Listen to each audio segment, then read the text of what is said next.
Today we see the rising relevance of 3D by the second. Huge corporations like Disney started shifting to 3D a long time ago. This makes us wonder, is 2D even relevant anymore? Why invest in making assets that cannot be reused the way 3D can? Why go against the popular style, especially if you're under a strict budget and need your project to work? In this video, we'll explore the world of 2D and talk about whether or not it is still relevant. If you want to learn illustration, check this Domestika course from Klarens Malluta. He is a digital artist that provides his services for a lot of clients from all over the world, especially within the music industry. Some of his clients are DJ Snake, Ultra Music, Jackboy, and Empire Records. All you need to take this amazing course is a computer with Photoshop and After Effects installed. And it goes without saying, but kids, don't do drugs. Do tea. It's cheaper. You'll start with decoding the psychedelic style and its origin, and also how it works. You'll see how to gather your references and where you can get inspiration from. Next, you'll jump to Photoshop and create all the images and textures that you'll be using later in After Effects. You'll learn the basics of Photoshop and how to manipulate and apply effects to your texture. In After Effects, you'll bring everything together and see how to animate your texture in various styles before rendering your final project. This course is great for people who want to learn more about After Effects, with Photoshop as a bonus, but also for people who just want to create some glowing and trippy animation art. If you're interested, you'll find all the necessary links in the description box below.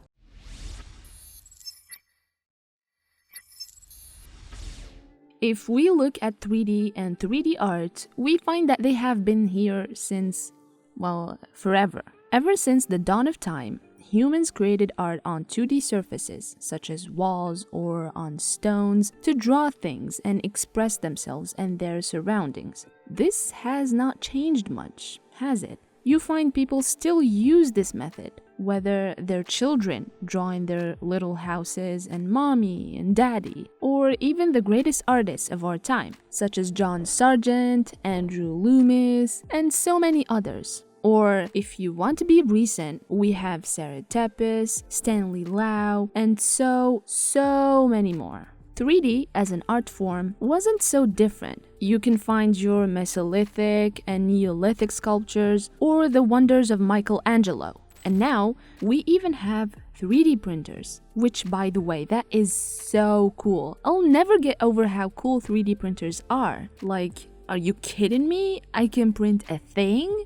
Alright, back to the topic. The point is, these two mediums have been here since forever, but the way they were used was somewhat devoid of any commercial or financial benefit. Well, yes, sure. Modern artists made a living out of their creations, and it helped them not only sustain themselves, but gain distinguished social status. Da Vinci, although many other things, was a painter who was commissioned to paint, and Michelangelo was no different, and many more did the same than I can count on my fingers or in this video.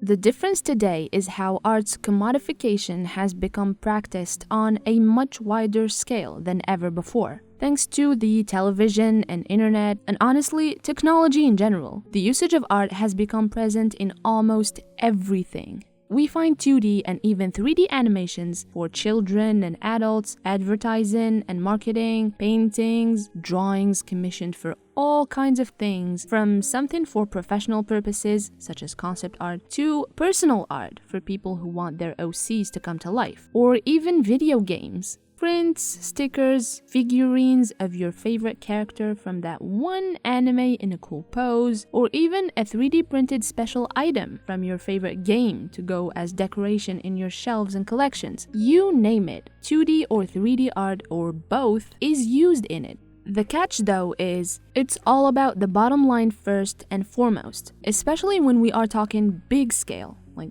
big corporations and the like Disney, for example. Whatever is cost-effective is taken first and is more in demand. These corporations need to sustain themselves, and sometimes the cheapest option is the best.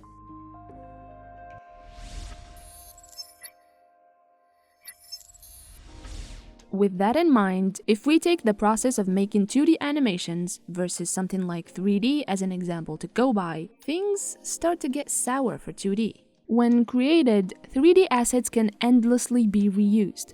The easiest example here is video games. For example, Capcom, the creator of the famous Resident Evil series, reused many of the assets of Resident Evil 2 remake in the remake of Resident Evil 3. That made the productions of the game a lot faster, although they did neglect to include that clock tower. And yes, I am salty about it. And we can see that reusability of assets dictate how these projects go. I, for one, think that Resident Evil 8 was in a village and had many of the same mechanics of Resident Evil 4, because the company is for sure going to remake it. Or for an animation example, say you have a ball or a table render. Are you really going to remake them for a new movie? Of course not, if it ain't broke. Especially when deadlines are tight, just use the same model and slap a new texture on it and you're good to go. The same can be said about 2D though. Disney has been known for reusing 2D animations with slight changes. But 3D is arguably the best options when it comes to the efficiency of reusing assets.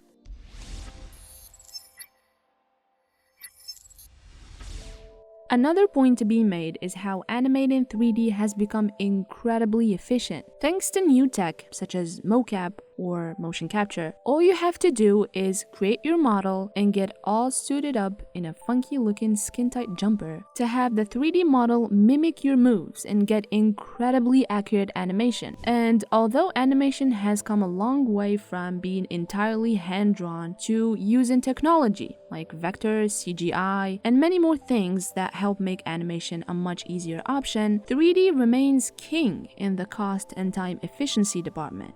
Another thing is the human fascination with the ability of art to mimic life. If you go to an artist or someone who is more into art and show them a hyper-realistic drawing versus something that's a bit more stylized, they tend to express liking the latter more than they do the former. However, if you go to a layman, just a regular person, they're probably going to like the hyper-realistic drawing rather than the stylized one. Hyper-realistic, realistic, or semi-realistic are always a lot more likable. This relates to 3D because it's more realistic than 2D. Well, sure, there are many hyper-realistic drawings, but can a 2D hyper-realistic painting compete with a hyper-realistic 3D sculpture for the attention of the mainstream? I honestly don't think so.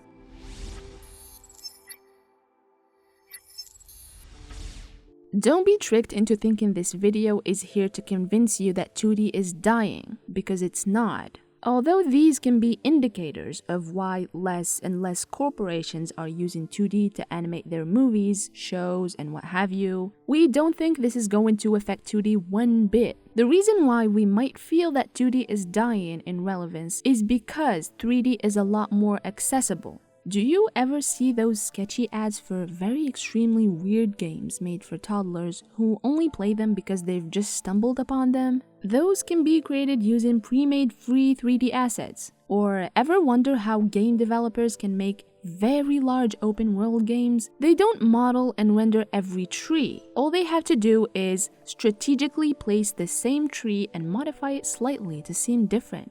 So, what does this really mean? This means that you feel a shift towards 3D due to its accessibility, which translates to a huge leap in 3D by the demand for it rising more and more by the day. However, this doesn't mean 2D is completely gone. It just means that 3D is catching up to 2D. Think about it. Entertainment in general, whether shows, movies, or even ads, all use 2D. Think Betty Boop, Cinderella, and the Seven Dwarfs, and Leighton Decker's advertisement art. They have always used 2D art in everything. Now we see the use of 3D in those same aspects, which made the making of this type of content a lot more abundant and available to more people. But in turn, 2D didn't disappear from those spaces at all, especially since 3D isn't the only one benefiting from technology here. Thinking that 2D is dying and fading away from relevance is like thinking that real physical books are now forever gone and that they're being completely overtaken by PDFs, Kindles, and what have you. Crazy, right? Exactly. 2D is too much of a huge aspect of human history and human experience for it to be washed away by 3D just like that. When something deeply rooted in human nature is at play, I, for one, don't ever think it will be replaced. Nothing will take 2D away from humans, and at the very least, not for a very long time.